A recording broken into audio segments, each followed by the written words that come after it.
poin besarnya adalah konsultasi. Saya berkonsultasi kepada beliau tentang berbagai hal. Bagaimana pikiran saya tentang P21 yang tidak kunjung selesai, tidak kunjung lengkap. Bagaimana pikiran saya tentang tudingan si A, si B, si C. Bagaimana dengan kondisional objektif yang saya lihat di kasus ini makin melebar kemana-mana. Sebagai seorang mantan politisi, ya memang saya tidak DPR RI, tapi saya di bawah umur 30 tahun sudah di anggota DPRD. Saya pernah menjadi ketua partai di kabupaten, menjadi ketua partai di provinsi, namanya Partai Karya Peduli Bangsa. Ketua umumnya Bapak Jenderal TNI Purnawirawan HR Hartono, mantan Kepala Staf Angkatan Darat, mantan Menteri Dalam Negeri, mantan Menteri Penerangan, Bapak Soeharto. Saya menjadi ketua DPD partai itu, dan saya ketua satu periode menjadi anggota DPRD dari PKPB, satu periode di Partai Golkar. Dan setelah itu saya ditarik oleh Bapak Jenderal Hartono menjadi salah satu ketua DPD di pusat. Itulah starting point awal saya mulai punya minat untuk bertarung di Jakarta tahun 2010. Karena itu, saudara-saudara, sebagai seorang mantan politisi, pernah wakil rakyat, akademisi, lawyer profesional yang juga punya nama di negara ini karena dari Allah, maka saya akan berkonsultasi. Dan alhamdulillah konsultasi kami dimaksud nyambung, sehingga Pak Jokowi mengatakan bahwa Pak Rasman, saya pun tidak nyaman dengan belum di P21 diperlukan, karena terkesan Pak Jokowi ini mengobral. Masuk ke poin kedua ini, terkesan mengobral restoratif justice, terkesan menunggu RJ dari para tersangka, padahal Pak Jokowi tidak pernah juga terpikir untuk memberikan RJ, kecuali orang yang bersamaan atau orang yang bersangkutan datang. Kalau kita mau jujur, siapa sih sebenarnya orang yang membuka pintu pertama kali agar ada RJ? Ya namanya Rasman. Versi saya ya, karena saya lah yang membawa nama Bang Egy. Pertimbangan saya waktu itu, Bang Egy kenapa pantas diberikan RJ? Karena Bang Egy sakit. Tapi syaratnya harus ketemu dengan Pak Jokowi. Nah, pada saat itu, saya ulangi lagi, Bang Egy belum bisa menetapkan hati untuk bertemu. Nah, belakangan dia bertemu, lalu kemudian dapat RJ, saya syukur alhamdulillah. Tapi mulai dari situ, gelinding bola ini, bahwa ada RJ ternyata. Lalu kemudian, tanpa kita duga, tanpa kita prediksi, tiba-tiba saudara Rizky mengajukan diri untuk melakukan restoratif justice. Maka otomatis semua pemberkasan yang tadinya sudah mau lengkap di kepolisian harus diperbaiki. Maka logika hukumnya memang harus diperbaiki. Maka otomatis juga berkas ini menjadi terbaik. Nah, oleh sebab itu kami berharap para organ-organ yang tergabung dalam relawan Pak Jokowi,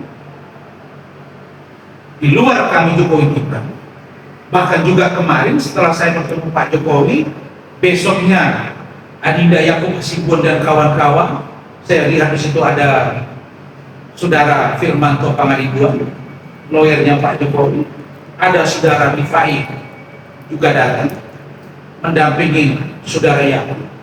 Yang kita sangat statement mendesak agar segera disidangkan. Disidangkan itu syarat utamanya adalah P21 lengkap tahap 1, baru tersangkanya diserahkan, barulah disidangkan. Jadi Pak Jokowi justru tidak nyaman dengan posisi hari ini yang belum lengkap berkas perkara. Jadi kalau ada yang mengatakan Pak Jokowi sengaja menunda, lalu kemudian ingin ini dapat restoratif justice, itu tidak benar. Tapi yang menarik, Tadi malam saya menyaksikan di salah satu podcast atau live, pihak sebelah sana bicara tentang pra peradilan.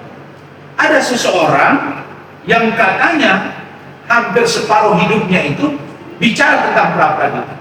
Nah sekarang saya tantang, kalau memang Anda yakin bahwa penetapan tersangka ini tidak benar, bahwa SP3-nya tidak benar, tempuhlah pra peradilan. Nah, ada seorang pengacara yang sok-sok mengajari, asal bicara nantangin. Saya gambarkan pengacara itu begini. Dan tahu nggak, ada anak baru belajar naik sepeda. Ya, dia baru belajar naik sepeda ini, dikasih sama ibunya sepeda.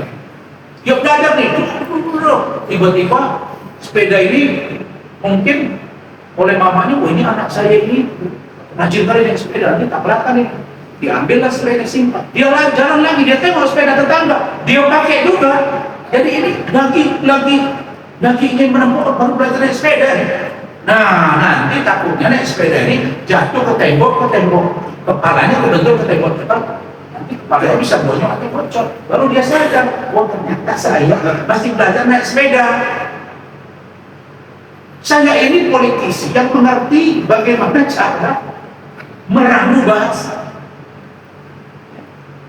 Jadi anak yang baru belajar naik sepeda ini nantangin orang, ayo balap yuk.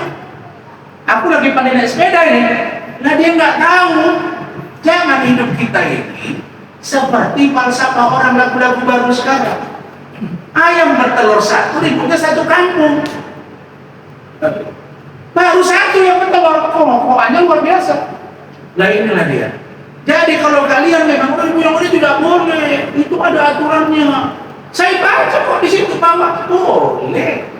Kalau yang bersangkutan itu merasa dirugikan dan berkepentingan hukum langsung terkait dengan SP3, boleh dilakukan. Emang dulu waktu diajukan pra peradilan penetapan tersangka Pak Budi Gunawan calon Kapolri itu ada aturan? Tidak. Itulah restoratif. Lakukan di situ terobosan hukum. Uji saja. Syukur-syukur nanti hakim itu bisa menilai sesuai dengan mau kalian. Tapi kalau hakim mengatakan tidak benar, tidak tepat, ya terima. Nah karena itu kemarin ada pengacara baru diperkenalkan akan jadi doktor, disertasinya bidang pra peradilan. Wah mantap banget itu. Cepat Roy, ajukan kata supaya nggak berlama-lama, biar ada kepastian hukum. Kalau kita bertarung di ruang publik, kau pun saya tumbuh diri, nggak berani kau bicara pribadi Rasma, bro. Kalau kita berdebat di ruang publik, maka pakailah logika, akal, dan debat yang terukur. Tapi kalau kau bicara pribadi orang, berarti kau harus berdebat pribadi dengan orang itu. Tempatnya bukan di gelanggang perdebatan, tapi di luaran. Mungkin dia berpikir selama ini dia hujat si Anu, dibilang zombie dia, dibilang ini terwelo-welo dia. Pak Jokowi bukan berarti dia karena dia takut, dia negarawan, dia mantan presiden, dia mungkin bisa menandingi Rasman, enggak lah. Beda-beda orang. Ada wajarnya, ada tidak wajarnya. Yang wajar saya toleransi, nggak saya toleransi. Tidak wajar, ada yang bilang, oh dia tidak diundang. Saya narasumber utama hari Selasa yang lalu, Direktur Suara. Tapi saya mengalah, itu enggak ya? Kenapa? Karena yang mau kita lihat bagaimana respon dengan Roy bertempur. Karena mereka yang mengatakan selama ini jasa Pak Jokowi palsu. Makanya saya tidak masuk. Saya datang itu karena sikap saya menjaga tim saya, karena teman-teman saya kekurangan orang, sementara mereka banyak yang tidak diundang tapi datang. Orang kalau beraninya rame-rame itu pengecut, tapi orang yang berani sendiri itu baru jago. Clear ya? Jadi terkait dengan P21 yang belum lengkap, harapan saya begitu. Tolong Bapak Jaksa Agung Bapak Kepala Kejaksaan Tinggi DKI, jaksa pemeriksa, untuk benar-benar melihat kepentingan publik. Karena ada yang bersuara, oh ini nggak bakal P21, ini akan diponering macam-macam. Ada orang yang bicara-bicara itu, ada yang ngomong ke saya, nanti pada waktu itu saya akan lebih terdalam masalah. Jadi supaya rakyat tenang, Pak Jaksa Agung tolong lihat betul untuk bisa segera di P21 tahap 2 dan disiplin. Itu tentang P21 dan restoratif justice. Pak Jokowi sekali lagi saya tegaskan, sama sekali tidak ada niat menunggu yang lain untuk P2 untuk restoratif justice, barulah nanti P21. Bila perlu tidak disidang.